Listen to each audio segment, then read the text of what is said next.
Well, hello there. Good day. My name is Pam, and I am here to answer the question of the month for September. Here it goes.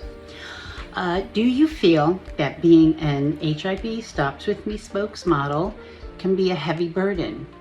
Why or why not? Well, it's not.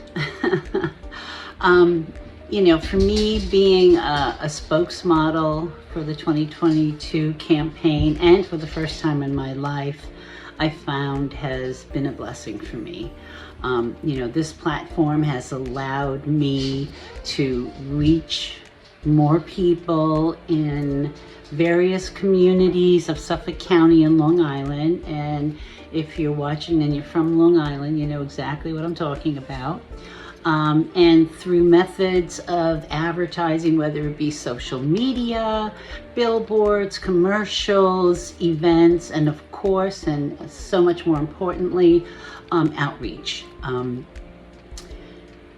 For me, with my experience and the training that I've taken, and the knowledge that I've gained, I can provide help in many ways, for people that wasn't around for me when I was diagnosed, and I was diagnosed in 1986.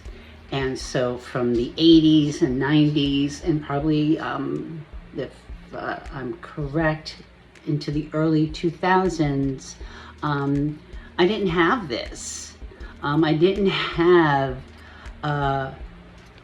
people being spokesmodels or openly talking about, HIV and AIDS, or coming out there with the facts and being, in the forefront, that were in my communities.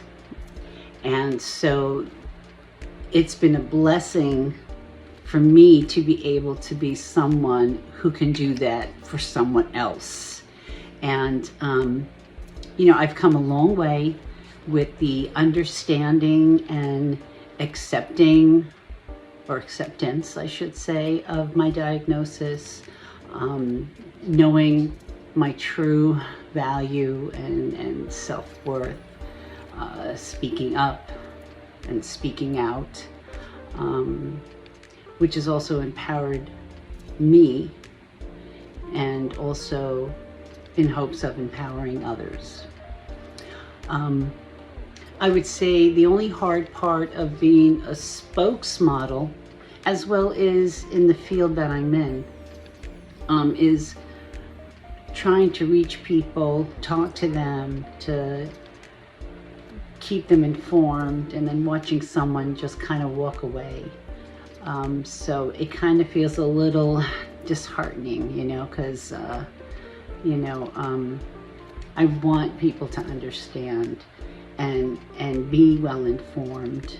And when someone just turns away because, either the words, or they're either still have a stigma towards it, or maybe they're just not informed and don't want to be bothered, whatever, the case may be, that's, I guess, a hard part.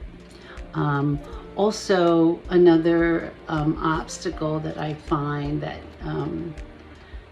that bothers me, especially out in the island, Long Island, where when you try to find venues or places to table and do outreach and get the information, places that you really need to be in are either hard to attain, or you got to go through hoops, or if you get a place to go to do outreach and meet the masses, on Long Island, sometimes there are individuals who don't have access to getting to places, so that's difficult. But other than that, it's not a burden. It's really a blessing to have.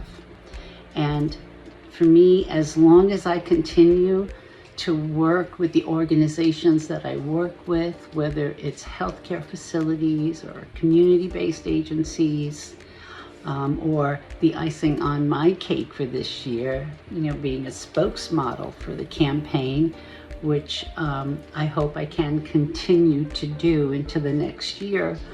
I'm going to push through as many barriers as I can to succeed in our common goals of ending stigma, building communities, linkage to care, empowering, and just letting individuals know that they can live a healthy, long life and be a part of their own community.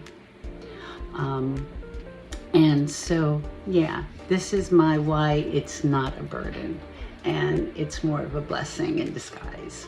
So that is my answer for the September question of the month. I wish you all a great day, and be well. Till next time.